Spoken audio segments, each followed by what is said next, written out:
안녕하세요. 권영호입니다. 권영호 TV 채널을 운영하고 있습니다. 자, 오늘은 제가 드릴 말씀이 뭐냐면 서머스탯 온도와 냉각수 비중 이렇습니다.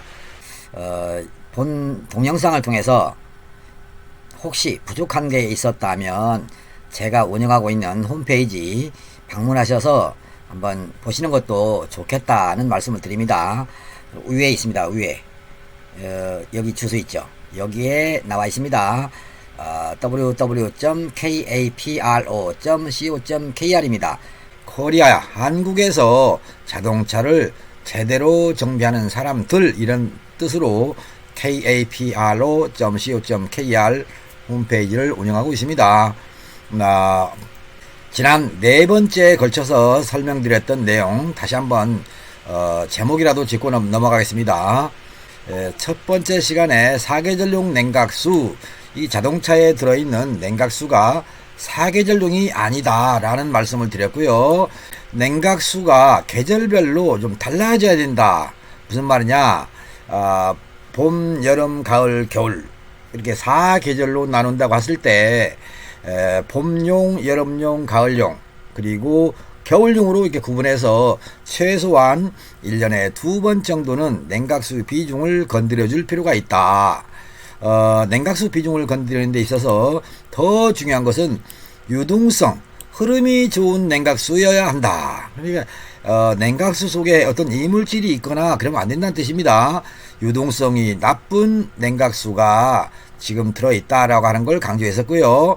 네 번째 시간으로 드렸던 말씀이 뭐냐면 냉각수와 부식성입니다. 부식성이 없는 냉각수가 주입돼야 되겠다. 부식성이 있는 냉각수를 넣었을 경우에 냉각수의 내부의 흐름을 방해를 할 것이고 외부로도 잘 샌다. 그래서 멀쩡한 엔진, 자동차를 주행한 지 얼마 안 되는 그런 자동차가 냉각수가 새는 일이 있다. 그런 것을 말씀드렸고요. 또 하나, 이제 다가오는 겨울이 오죠. 이제 뭐 가을 속인데 겨울철 되면 히터를 켜게 되는데 그 히터를 켰을 때 정상적으로 따뜻하지 못한 발 시려운 또는 손이 시려운 겨울철에 가끔 봅니다. 가죽장갑 끼고 운전하는 분, 또 핸들이 차갑다고 여기다가 핸들에다가 무슨 이상한 장치를 끼우죠.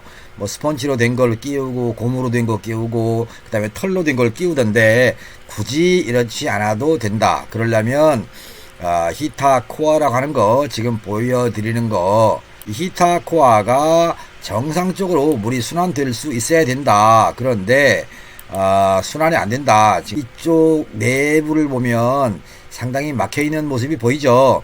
이런 것은 안 된다. 곧 차가운 히터 상태로 운영한다. 그거를 기억해 주시고요. kapro.co.kr 아니면 이게 어려워서 검색하기 어렵다 그러면 카프로 클럽이라고 검색하셔서 찾아보시면 위에 있는 홈페이지가 뜹니다. 이쪽에 오셔서 질문을 남겨주시거나 저한테 전화를 주시면 가능하면 여러분들의 전화는 받아서 상담해 드리고 있습니다. 자, 오늘은 제가 드릴 말씀이 뭐냐면 이겁니다. 서머스탯 있죠. 서머스탯 온도와 또는 냉각수 비중 이렇습니다. 서머스탯 온도, 이들의 관계가 어떻게 되어 있길래 권영호의 강좌 내용을 보시고 여러분들이 자동차를 바라보는 시각을 좀 바꿨으면 좋겠다. 이 말씀을 드리는 것입니다. 지금 다양한 서머스탯이 있는데 자동차에는 1번 그리고 2번 그리고 아래는 3번입니다. 지금 제시하려는 말씀은 뭐냐면 서머스탯 온도입니다. 여러분들 눈에는 잘 안 보이겠습니다만 여기 왼쪽 여기에 보면 온도가 써 있습니다. 82도씨 짜리입니다. 82도씨 서머스탯입니다. 그리고 이 서머스탯은 86도 짜리고요. 밑에 있는 거 88도 짜리입니다. 88도의 서머스탯이 끼워 있다. 이 말씀을 드리면서 다양한 냉각수의 온도, 그것은 곧 서머스탯에 의해서 결정이 된다. 그런데 여기에 정상적인 이 86도짜리의 서머셋이 장착이 돼 있고 또는 82도짜리가 끼워 있을 망정 냉각수 비중에 따라서 냉각수의 온도가 바뀐다 그런 겁니다. 이 자동차가 저한테 찾아오셨을 당시에 엔진의 냉각수 온도가 몇 도였냐면 105도였습니다. 105도씨 어때요? 높습니까? 낮습니까?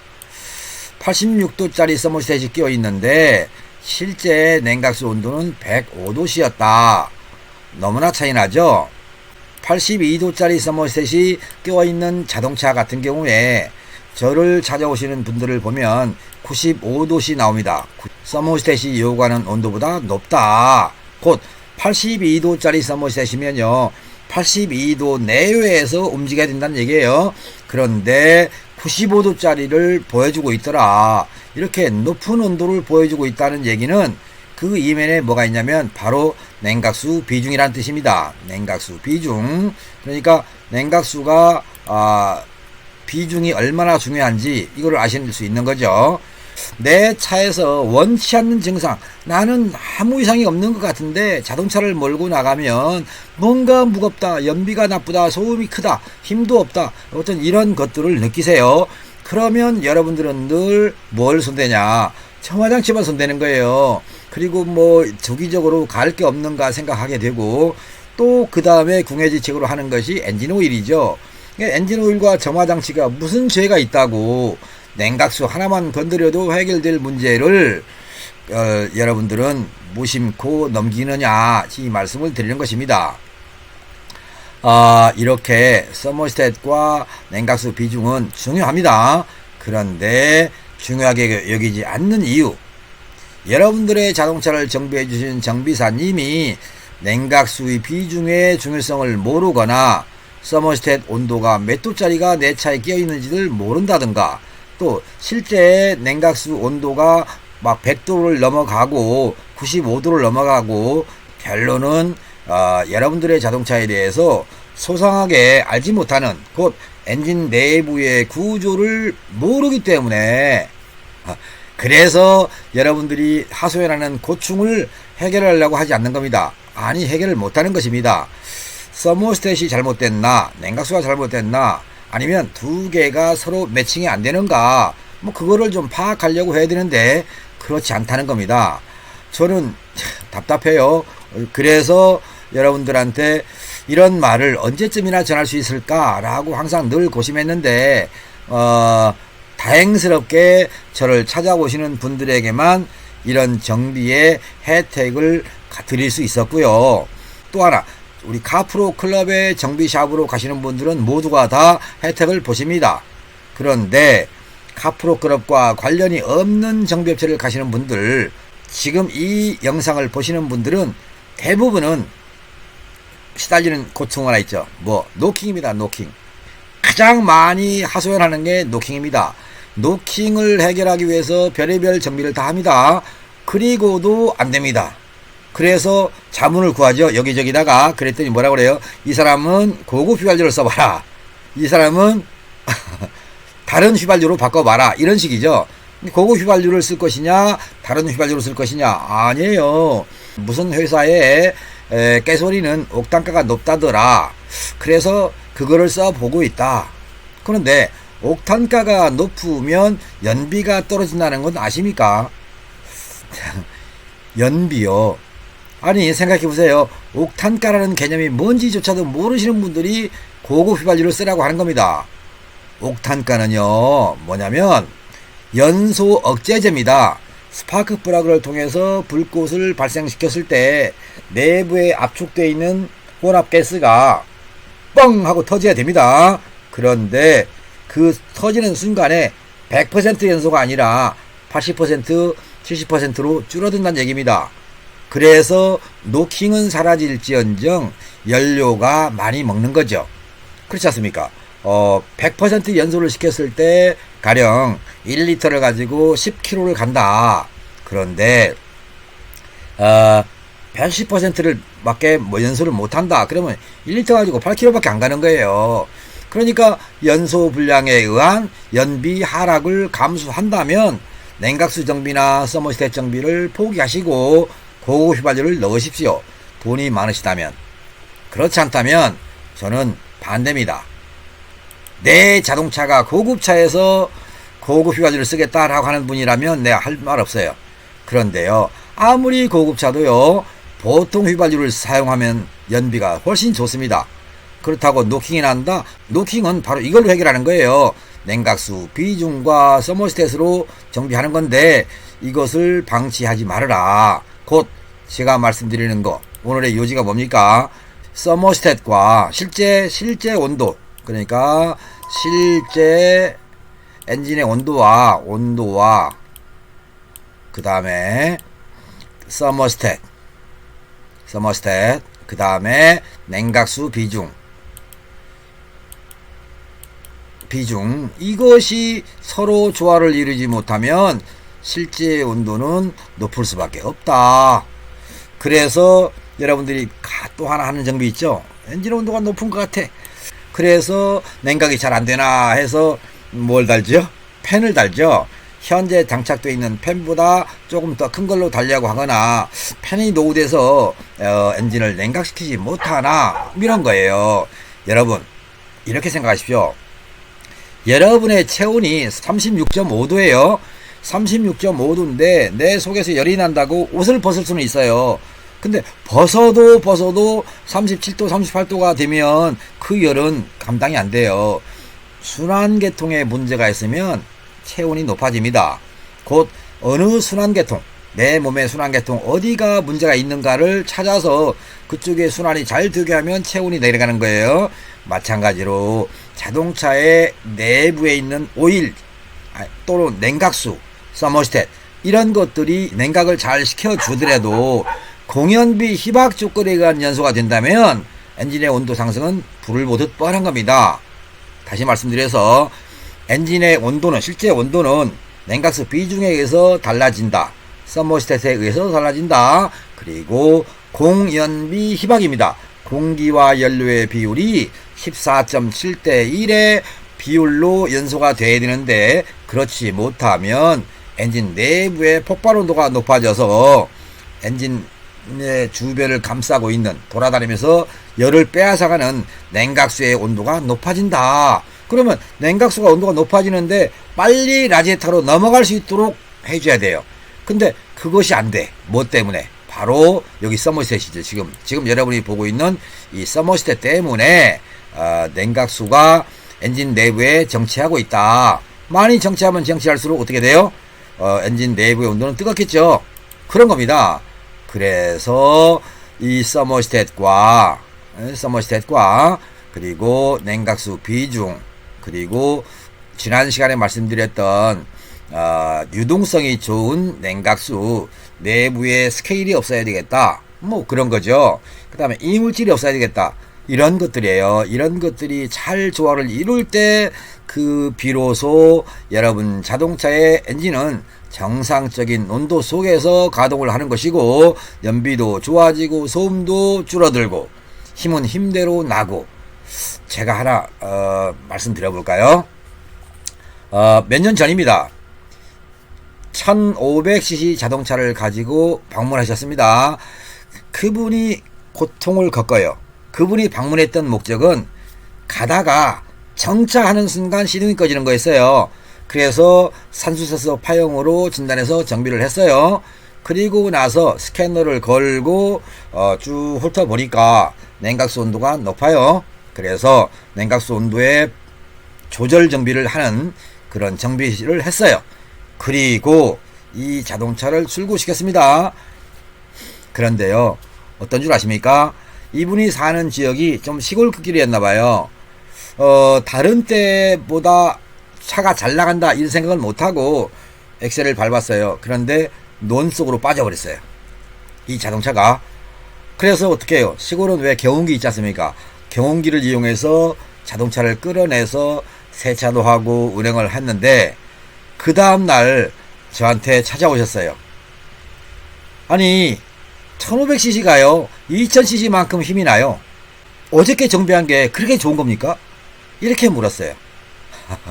그래서 왜 그러냐 그랬더니 전후사정 얘기를 하는 거예요. 논 속에 빠져버렸다고. 다른 때는 이만큼 밟았을 때 이만큼밖에 안 나갔다. 근데 그날은 이만큼 밟았는데 차가 확 튀어나가더라. 그래서 당황했다. 논에 빠질 정도였으니까 당황했겠죠. 지금도 단골이십니다. 여러분, 여러분들이 저한테 오시라는 얘기는 안 하겠습니다. 여러분 자동차를 정비해주는 정비업체에 가셔서 서머스탯과 냉각수 비중, 실제 엔진의 온도, 그 다음에 냉각수의 유동성, 이런 것들이 엔진 성능을 이렇게 달라지게 하냐 라고 물으십시오. 혹시 물었는데 왜 해? 뭔 쓸데없는 말이에요. 그런 말을 한다면 거긴 다니지 마세요. 왜냐하면 여러분들의 자동차는 고쳐지지 않아요. 그분들이 원하는 대로만 정비하게 될 겁니다. 당연히 안 고쳐질 수밖에 없어요. 그럼 어떻게 해야 돼요? 자동차는요, 정비될 수 있는 곳으로 가셔야 돼요. 그 옆에로 또 가셔서 또 물어보시고, 또 가시 물으시고, 여기저기 물어서 냉각수와 서머스탯 얘들이 작용을 잘해서 엔진의 소음을 낮춰주고 연비를 향상시켜주고 출력을 높여줄 수 있다라고 하는 그런 확신이 드는 그런 업체를 가십시오. 그런 데를 가신다면 여러분 자동차의 놀라운 변화는 제가 지금 말씀드린 것이 거짓말이 아니라는 걸 경험하게 될 것입니다. 만일에 가셔서 정비를 하였음에도 불구하고 문제가 있더라, 아직도 나는 달라진 걸 못 느끼겠다, 그렇다면 그때는 할 수 없습니다. 절 찾아오셔야 돼요. 제가 뭐가 잘못됐는지 봐드릴 것이고, 다시 그곳으로 가서 정비해야 할 내용 같으면 그쪽으로 가시라고 할 것이고, 만일에 그분이 제가 알려드리는 내용을 못할 분 같으면 가시라고 안 하겠죠. 물론 제가 정비를 합니다. 그렇게 해서 여러분들이 직접 시운전 해보시고 아우토반도 달려보시고, 그리고 만족스럽다는 걸 알고 난 다음에 자동차를 운행하시면 여러분들 자동차는 날로가 아니죠. 그동안에 참 답답했던 운행에서 이제 날개를 달았다 하는 생각이 들 정도로 자동차 속도를 즐길 수가 있고요, 출력을 느낄 수가 있습니다. 그리고 무엇보다 조용한 엔진이라는 것을 경험하게 될 것입니다. 며칠 전입니다. 3일, 4일 전입니다. 어떤 분이 찾아오셨어요. NF 소나타입니다. 오셔서 정비한 건 뭔지 아십니까? 냉각수 정비하고 엔진 오일 정비했습니다. 그리고 나서 차를 돌려드렸어요. 가시기 좋게.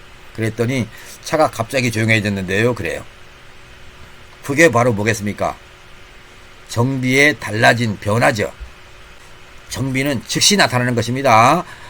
자동차 정비, 그런 맛에 하는 거예요. 사람은요, 약을 먹어도 시간이 가야 알아요, 변화된 것을. 그런데 자동차 정비는 고치는 즉시 바로 달라진다는 거예요. 그러니까 재미있는 거죠. 사기를 칠 수가 없는 거잖아요. 여러분한테 사기 못 치는 거예요. 달라지는 것을 직접 보여드리지 못하고 며칠 써보세요, 좋아질 겁니다, 이거는 정비가 아니에요. 정비는 즉시 달라진다. 이것을 꼭 기억해 주십시오. 그리고 카프로클럽을 찾아오시거나 유튜브 채널에서 권영호 TV로 제 채널에서 오셔서 공부를 하신다면 여러분 자동차는 하루하루 달라지는 게 아니라 즉시 손대는 그 순간순간 달라진다.